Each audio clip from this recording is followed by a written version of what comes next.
like how much my family fought when I was growing up, physical fighting. And so which is why one, I spend so much time with my tap dance family because they've like replaced the actual family.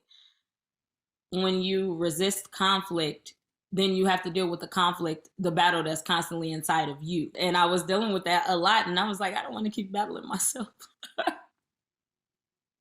Imposter syndrome, like lacking confidence, and I'm always lacking confidence. Like I'm amazed about the grant I got because I'm like because so many amazing people have received the grant so far, and this was my first time applying for it. And then so when I had to actually tell them what it was about, what I wanted the grant for, I the whole way through I struggled with what I even wanted to say because I just kept saying that's not good enough, that's not good enough, they're not gonna like that, that's not good enough. I didn't even fill it out until the night before it was due and all day the day it was due because I just could not get it together. Like a part of me just wanted to be like, I'm not even gonna apply, feeling like I wasn't even worthy of getting the grant.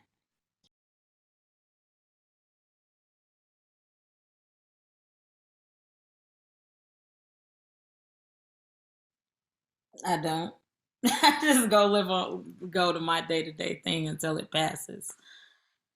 Cause like you gotta go to work. You got like the world, like you have to keep existing in the world because like rent is due, bills are due, and I just keep doing what I gotta do. 2 months ago, where I was like, I literally cannot come up with anything. I have nothing. Since I teach on the regular, I just have to work through any and everything. Happy, sad, tired, depressed, bored, uninspired.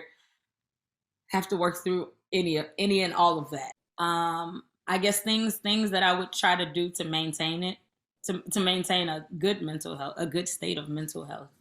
Um, Not like people always talk about self care, but definitely beyond that, because if your mental health is not intact, self care is doesn't those types of self care don't really do anything.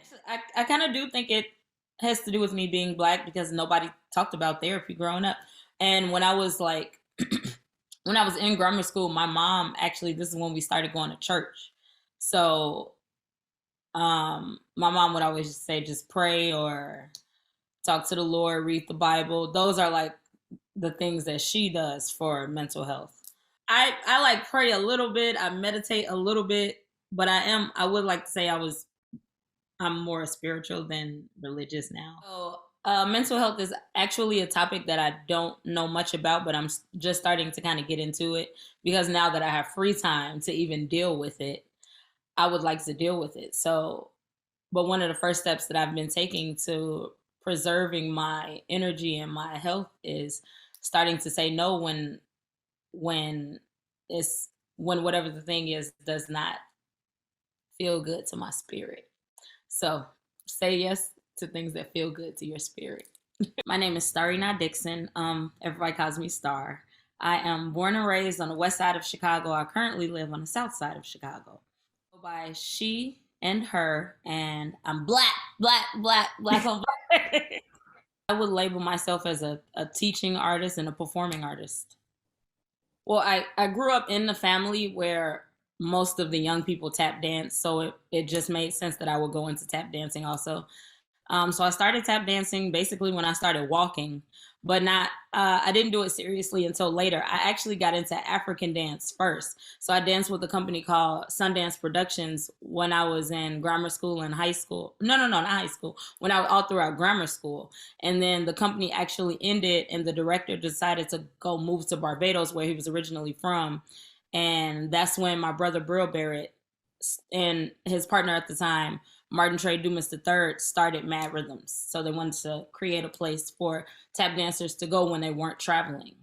Because, dealing with all of these white spaces and microaggressions and racism in the dance world, there's so much of that that is just not really talked about. I mean, well, obviously it was kind of talked about last year. I've all artists, because the fields can be so harsh and judgmental, all artists need therapists to work with them in that field.